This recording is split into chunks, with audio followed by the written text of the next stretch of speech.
This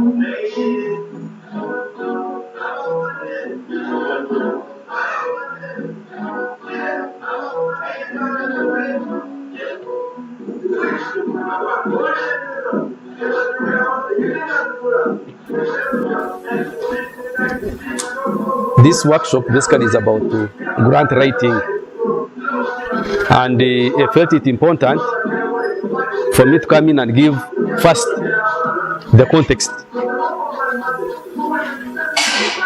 for you to think about grants. Why do you need to write a grant? For what? What are you looking for when you're writing a grant? Is it necessary for you to write a grant? You already have your positions. Everybody here introduced themselves, apart from those ones who came late. And you already have what you are doing in your respective departments, in your faculty. Why do you need a grant? Why do you need grant writing skills? So I'll start from where these guys have stopped. These guys from stand B. They are talking about money. Okay? Money is a measure of earthly success. At least for most people, how successful you are on earth is determined by how much money you are able to make and what you did with it. Okay? But at first is to make it. Second is to find what you can do with it. Of course, there are some other parameters that we can use to measure success on earth. But money is one of them. As a professor, I cannot walk to Kavundera market with my kavera and I tell the woman selling tomatoes, you put for me tomatoes. And after putting, I tell her that, you know, I published a paper last week about the glaciers in the Rwenzori Mountains. Don't you have made a contribution to society? And he told her that he actually have so many papers that have been published and they walk away. He will be arrested. Because at the end of the day, he need to pay the tomatoes with what? With the money, not with academic papers. Okay? You'll find that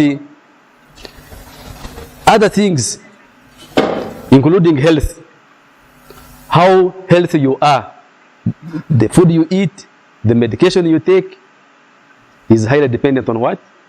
On money. The way you look. You couldn't have got this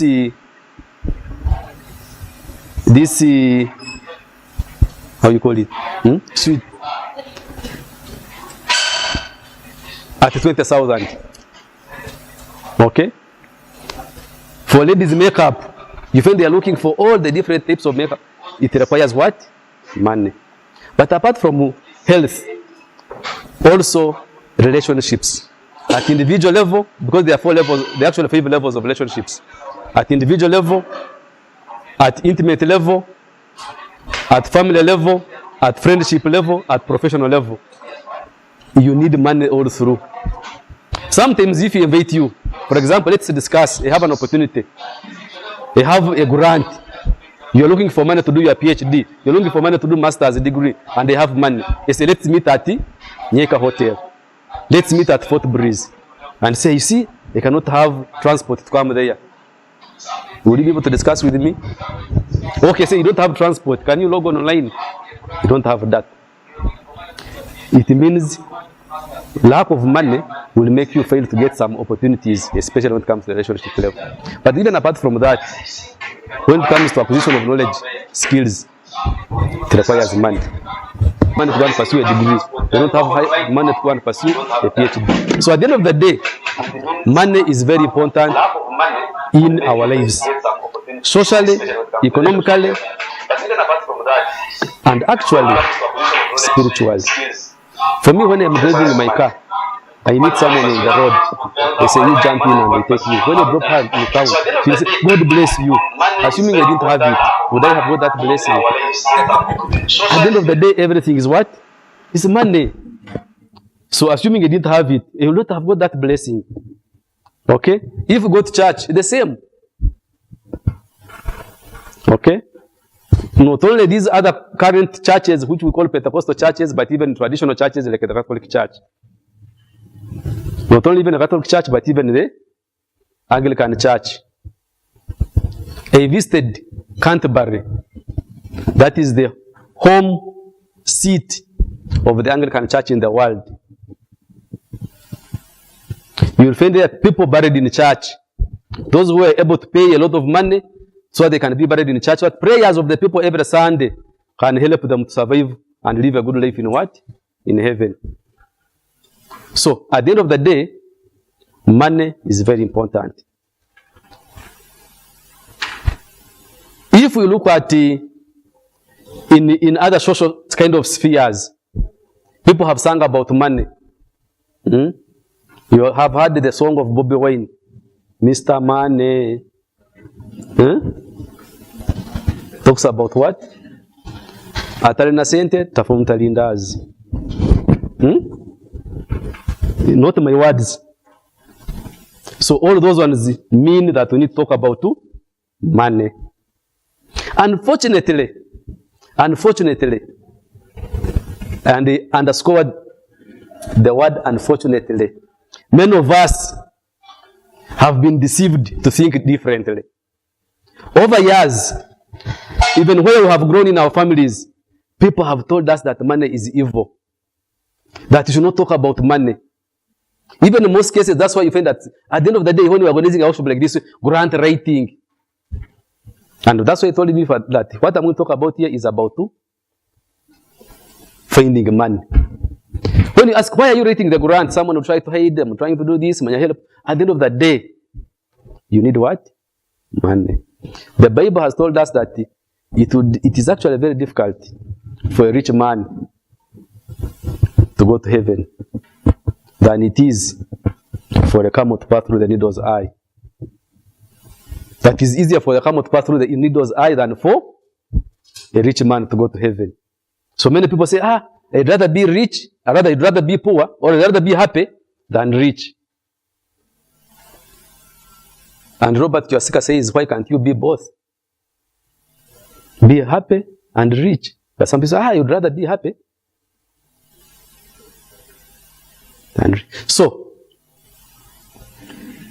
when you look at our societies, our homes where we have come from, if you are still young and you get interest in money, people will say you're going to fail to study. That you not go further in education because you're interested in what? They try not to tell you anything about money so that you can continue going to school and get education. But after getting education, what do? They say you look for a job. After getting a job, what happens? That you can get money. Now, if you're going through all that one, then at the end of the day, you need to get money. Why not start with what you want? That you are driven by the need to get money. So, that is the mindset that we should be able to have. That is the mindset that we should be able to do what? To think and have, so that we can be able to plan our career in terms of obtaining what sustains life. So, basically, in my presentation, which I said I'm not going to make in terms of PowerPoint, but I'll be able to take you through, especially in the context of academia, that as a staff member in a university, I assume you have committed your life and chosen the career in academics. Okay? The career in academics. What does that mean? The career in academics means that you have specifically chosen to generate and sell knowledge. That's what it means. We don't expect you to find yourself playing football. It means you have decided to take a career in academics, which means you are generating and selling knowledge. And what is interesting is that knowledge is a universal good. Who does not need knowledge?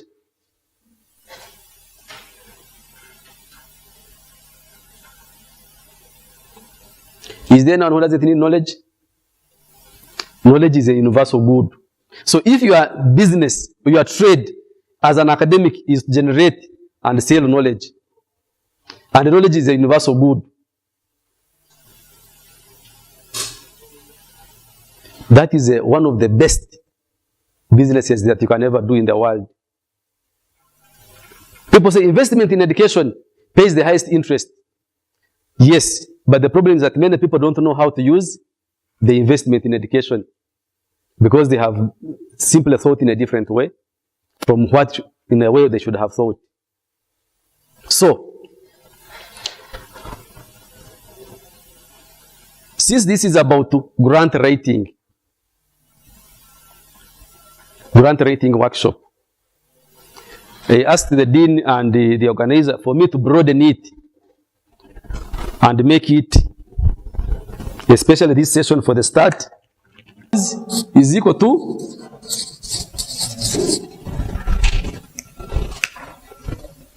fund is equal to money. So when you're fundraising, you're actually looking for what? For money.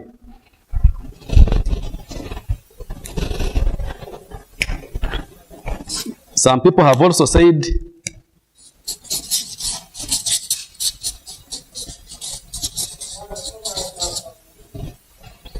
funds is equal to finances.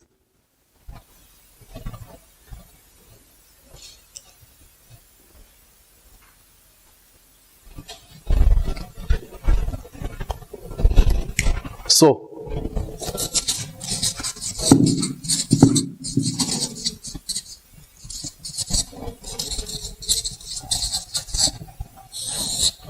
you'll start from here. Ways of getting money. Huh? Everybody needs money. President to peasant. Priest to pauper. Princess to a prostitute. Everybody needs money. Nobody should deceive you that nobody needs money. And nobody can tell you that you already has enough. These people who are here, they are a bank. Stanbic Bank. In Uganda, it is called Stanbic Bank. But the international name is Standard Bank, with the headquarters in South Africa. They have money, but they still need your money. So that's why it's here. They are telling you about 17% interest. What does it mean? They give you money, you give them more than they gave you. You give them more than they gave you. They said the ladies can give 15%. So you give them 15% more than they give. They still need money. So, there are ways of getting money. They'll just give you. Many people have introduced themselves, including me, get money from employment. You are either employed by an individual or by an organization. And what you get from here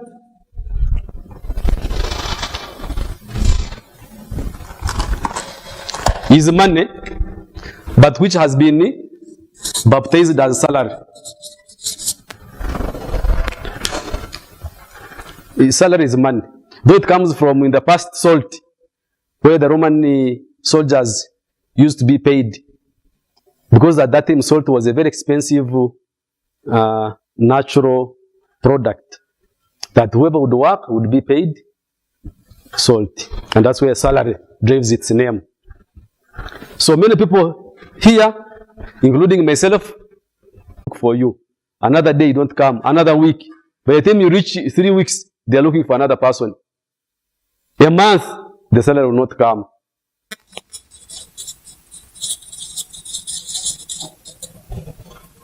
Self-employment.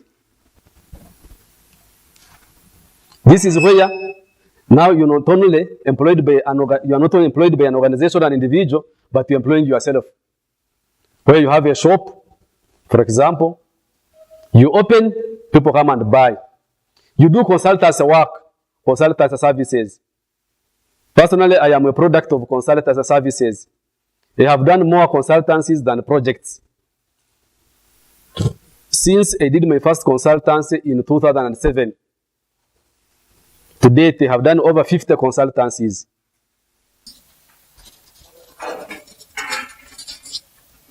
Or you can call it a commission. They buy a good or a product, they sell, they get a commission. Or I am paid professional fees for the work that they have done. They also get money from self-employment. It is good, but not as reliable as, because anybody can choose for you not to be employed any time. But here you can choose for yourself. You can decide. You can still continuing offering yourself for self-employment or not, except when God chooses otherwise. Number 3.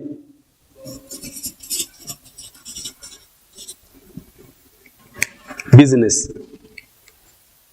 You also get money from business. And also the money we get from business, we baptize it as a profit. That is another way of making money.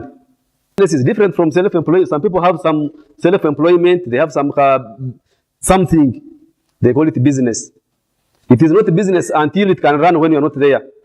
If you have anything that has to run when you are there, that you can never call it a business. It has to run when you're not there. If you have a shop, for example, in town selling mobile phones, when you are here right now in the workshop, it is closed. Don't say that my business is closed. That is not a business. You are self-employed. Number 4.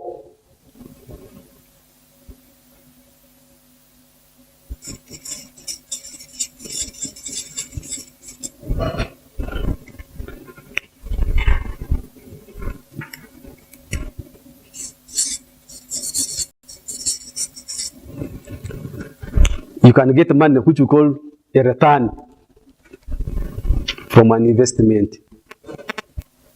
An investment is not a business.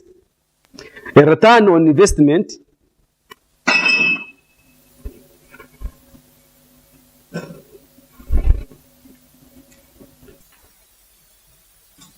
in a process where your money has worked, you simply get a return without necessarily involving yourself.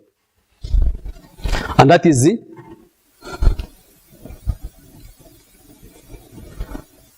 investment. There are different ways of investing. Okay? Your money, putting your money to work.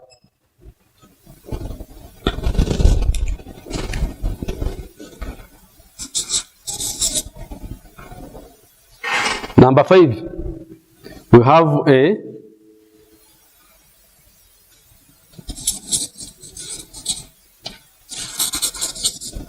windfall. And the money obtained from a windfall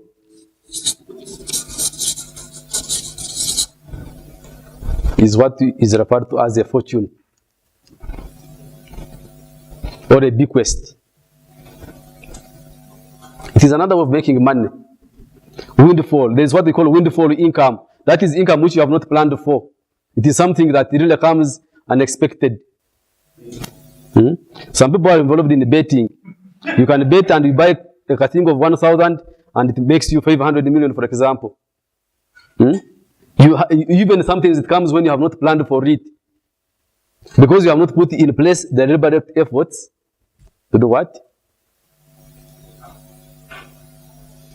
To get that money. You may have a friend and that friend dies and leaves you a certain inheritance.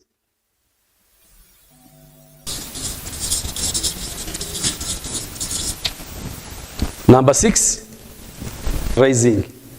And the money you get through fundraising is also baptized as a grant. It is still money. Whether we're talking about a grant, a fortune, a return, a profit, professional fees, salary. It's all money. So from fundraising, you get a grant. There is a seventh one which are not put here, which are not put here. But all these ones are legal. You can steal and get what you get from there called a loot. It is what you get through the seventh way of how to get money. You can also get, but that one is what? Is illegal. So that's why we'll stop on the 6th one, because that is our focus for this workshop, which is, do you rate a grant? You rate so that you can get a grant. Yes? All the money you get through the government is what they do. Through illegal. It is a loot. When you loot, some people say, when you loot, you are getting goods, but the money which you get, it is a loot which you have got through illegal. If you steal,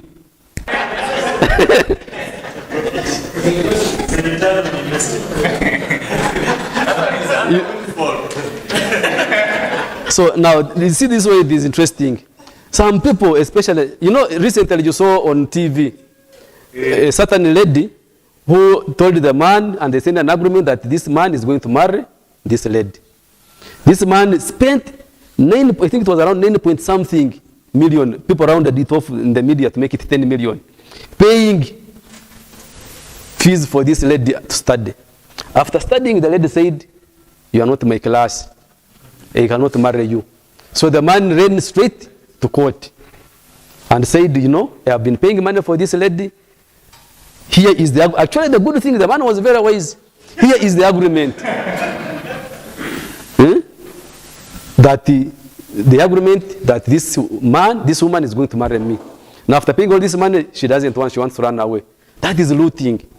And actually the judge who presided over that case ruled in favor of the man and asked the lady to refund the money. Now, many people, and it also happens in social life, you go and get a lady, Sol.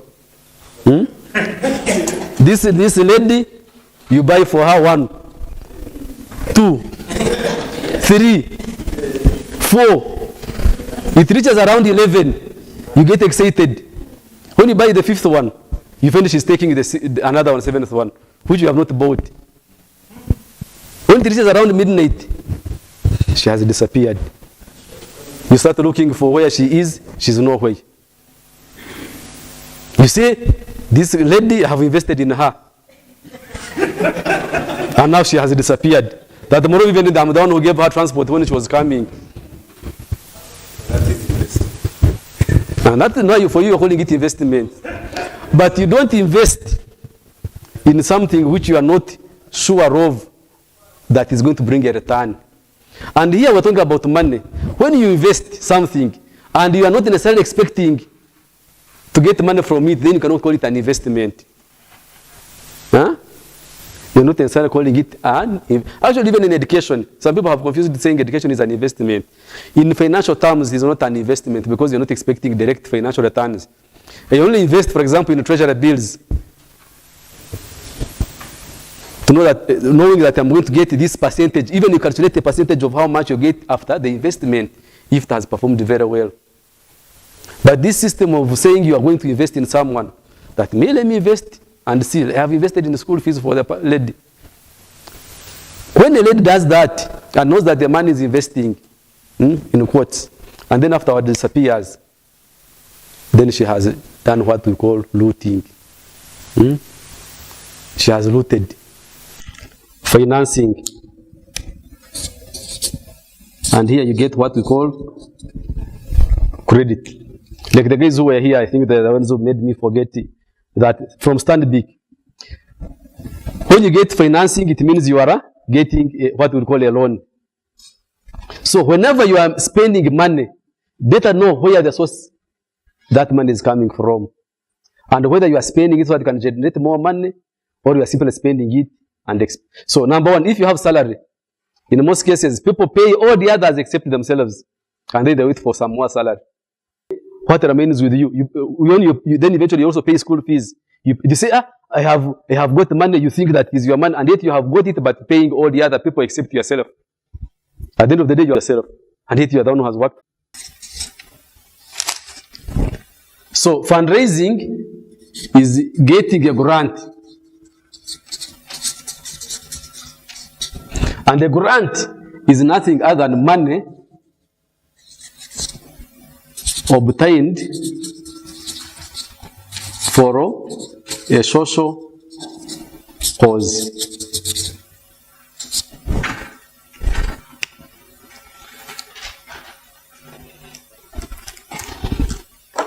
Some things people do what we call fundraising.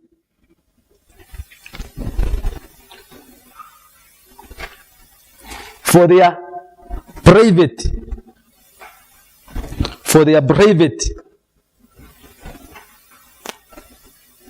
private use. There was another reason. There's another bridal shower. Youth consider it as a social cause. Youth because of friendship, social responsibility. Okay? But fundraising we're talking about here through grants, it should extend beyond individual, family, friendship kind of interaction. Okay? It should be able to have a social cause that is for the good of the community. That is for the good of the community. So meaning that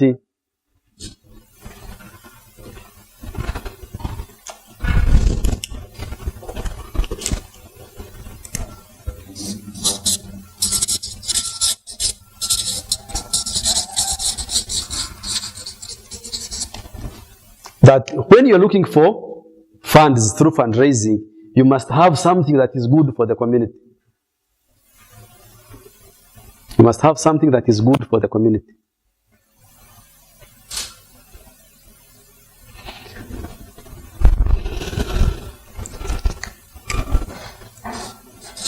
And for fundraising, there are different ways.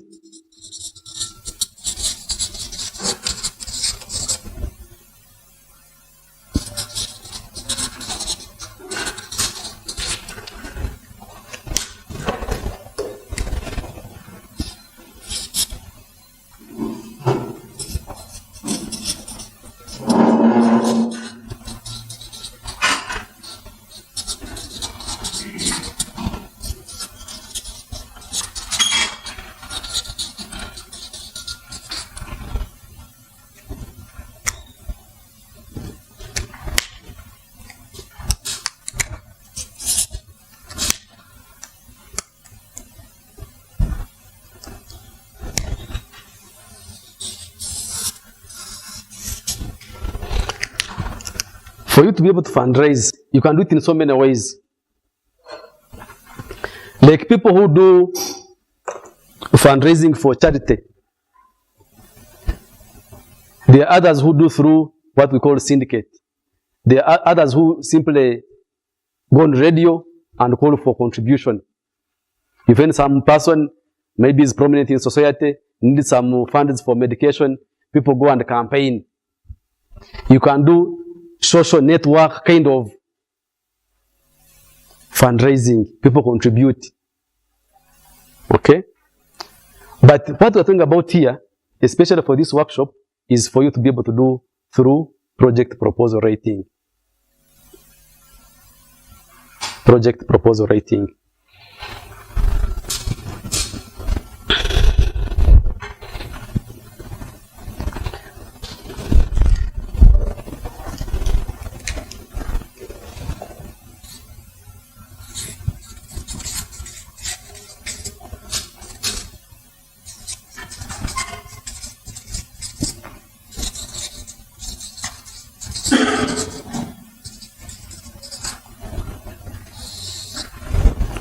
So now we'll go into the gist of this presentation, where it will present 10 actions, which we call a 10 action strategy for fundraising, with reference specifically to project proposal writing. And that will take the biggest part of getting funds.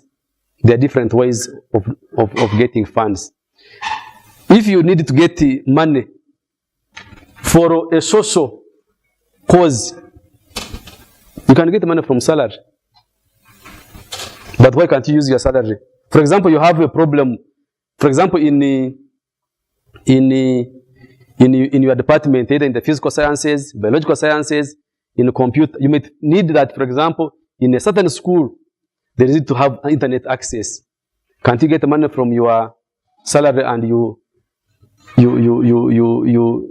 buy the computer, the cables, and all that are needed to be able to facilitate that school to have computer?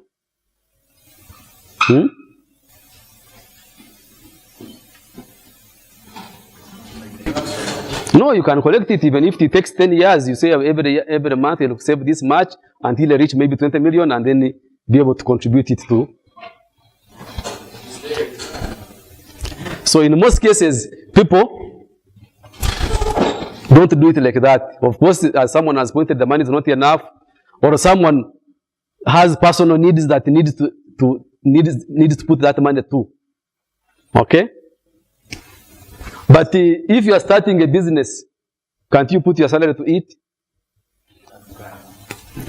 When you start a business, you know, sometimes people have self-employment and call it business. But a business, as I have mentioned, is something that runs without your input. And especially when you look at it, something that is big business and you are using your salary or your friend's salary, it is called bootstrapping. To get money, to do that. There was a question. Yes? Thank you so much, Prof. So, grant money we obtain for social cause. Yes. Now, me, as my background is production, I studied at the University of World Finance. Yes. And my master's, I studied sometimes, even when I was defending my proposal, the department was asking me the importance of studying those plans. There are those researchers we are supposed to do, or projects we are supposed to do. The society may not appreciate. For example, let me say, diversity of actions we shall look at, we shall be able to tackle that. But the quick answer is that yes. First of all, is that research in itself is an undertaking that is meant to generate knowledge. And as we said, knowledge is a social good. Whenever you generate knowledge, that knowledge in one way or the other must find application in solving society problems. So that alone is important. And you must justify it in your research. Okay? But when you have a research project, already that one is good enough as a social cause. Whether it is certain unstudied types of plants or certain unstudied types of animals, still it becomes a what? It is a social cause. But we shall look more as we move into this second part of this presentation. Okay, any other question? Yes. As data, or what merits as information or as knowledge, is the methodology that has been used to generate it. So even if you have done a research, you have self-analyzed the data and found certain observations, certain insights, and then you make recommendations. Those recommendations can translate them into a proposal, and then that proposal can be actually funded. Regardless of, you don't need to say that somebody else must have done the research. Actually, in most cases, if you use another person's research to provide solution to a certain problem, you must acknowledge. And even in most cases, even others will curtail you from using their findings to be able to propose a solution. So in most cases, actually you do your research, you do the research yourself. It's much better, it's much recommended than when you use third party.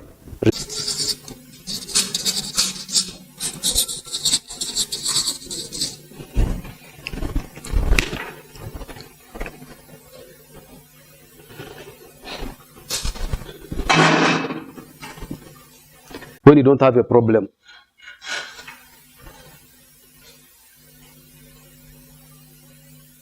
If it is research, you have a research problem, and that problem is about generating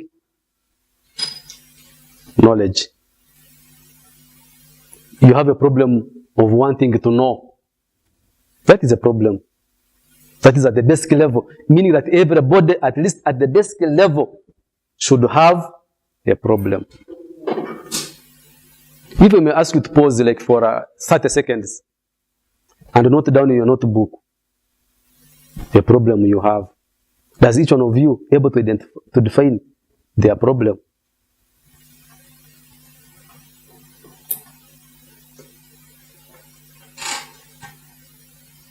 Does each one of you have a problem? Is there anyone who doesn't have a problem? Academically speaking, not socially. You see, not having a problem.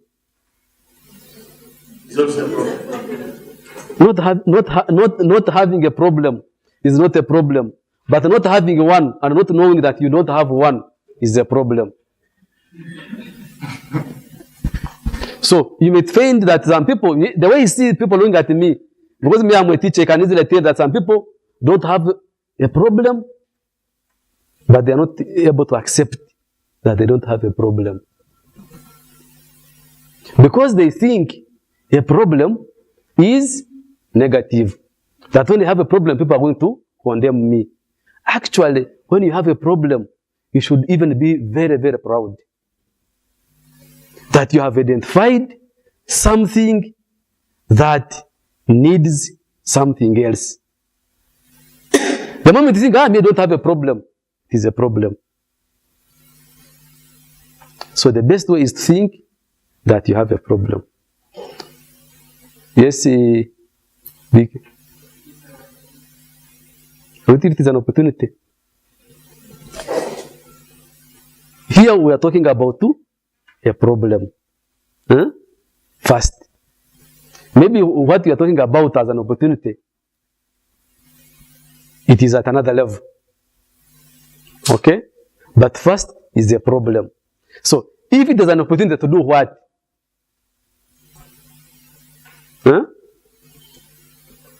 If it is an opportunity, for example, if it is an opportunity,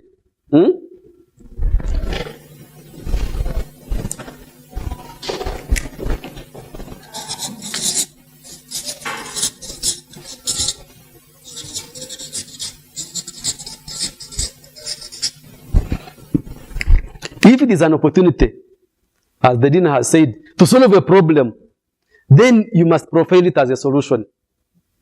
And that is step number 2, or action number 2. But first is the problem. So that's why I've asked you, just 30 minutes, 30 seconds rather, note in your notebook the problem. You define it. What is your problem?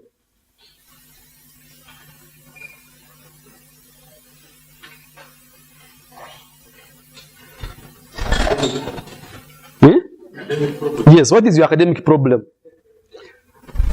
Of course, here we are not knowledge. You generate knowledge through research. And that knowledge which you generate, you can interpret it, which brings about understanding. And that understanding plus experience then brings wisdom. But we have not yet reached there. We are still talking about research and the knowledge that you generate. When you interpret it, that's when you bring about understanding. So, if you are at teaching assistant, assistant lecturer, you must have a problem. Some people in other circles will say, what is your question? You must have something that is driving you, because that is what you are going to be married to academically for the rest of your life.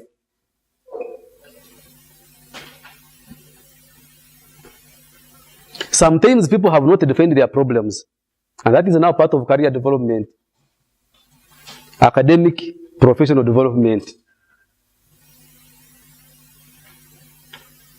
If you don't have a problem, it means you have not yet defined your area of specialty.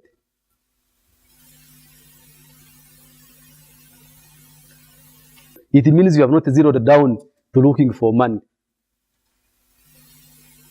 If you don't have a problem, it means you have nothing that you are trying to work towards to solve. So the whole thing starts with the problem.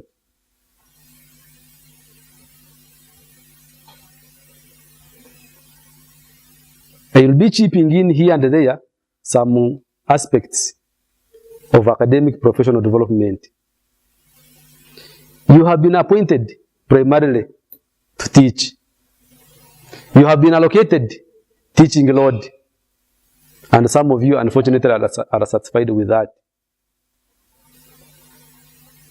There, you will be satisfied just as a primary school teacher or a secondary school teacher is satisfied. For you to be able to progress academically, you must have a research area that you're interested in pursuing. People get to know you, not by which course units you teach, but the research that you need to pursue. And you cannot be able to tell someone your research area that you need to pursue when you have not talked about your problem. Expect that if, for example, you're in the department, of course, here people are introducing themselves by the department, but if you break down now the department where you are to your specific area, would you have one? You see, for example, ICT. That is very broad. What specific thing within the ICT are you looking at?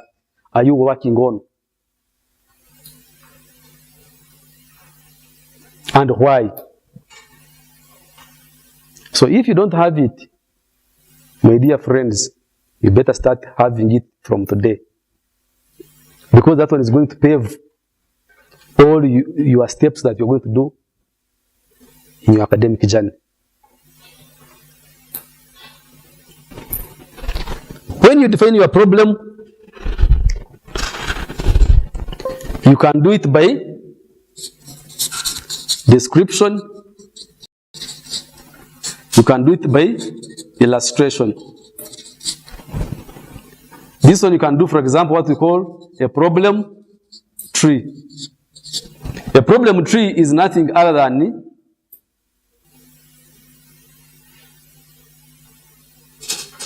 the cause, effect. For example, you have your problem that you have defined.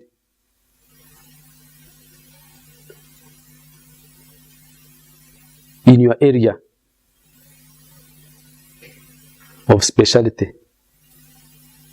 Each problem will have underlying reasons, underlying causes. So when you identify those causes, and also again you identify the causes of those causes, then you'll be constructing what we call a problem.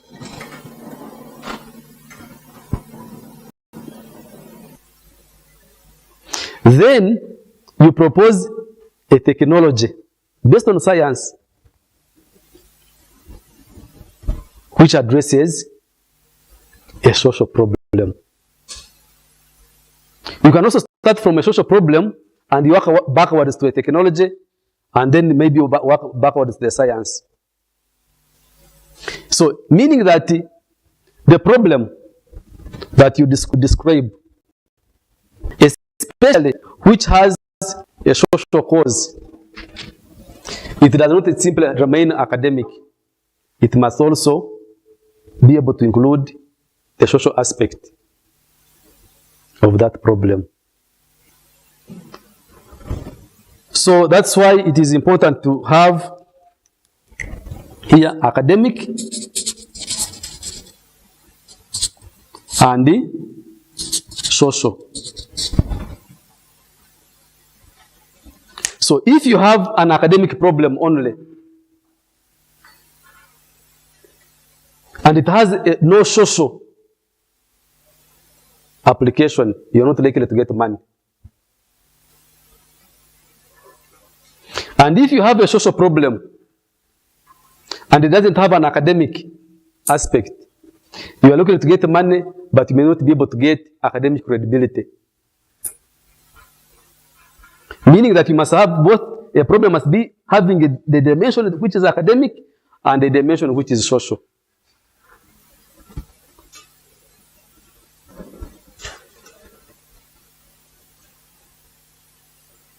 So, where you have noted your problem, can you be able to distinguish which is the social component of it and which one is the academic component of it? You'd like to give us an example?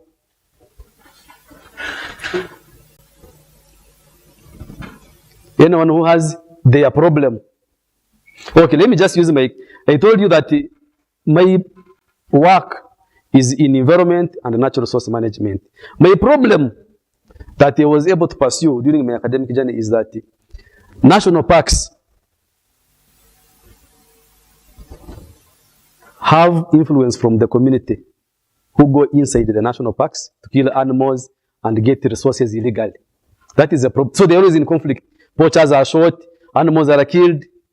So from the conservation perspective, for me, that is a problem. And I need to solve that problem.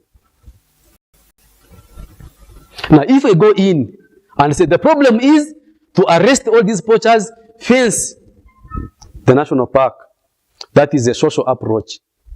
What is the academic there? It is not there.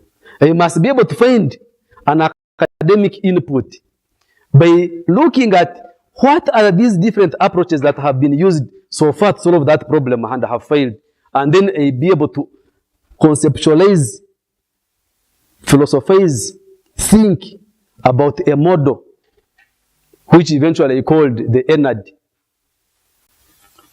E stands for education, N stands for negotiated, A, access, and D, decentralized co-management model, which we call a holistic community-based conservation model, which I can now apply in my context to be able to solve the problem that I have identified. So when you talk about protected areas,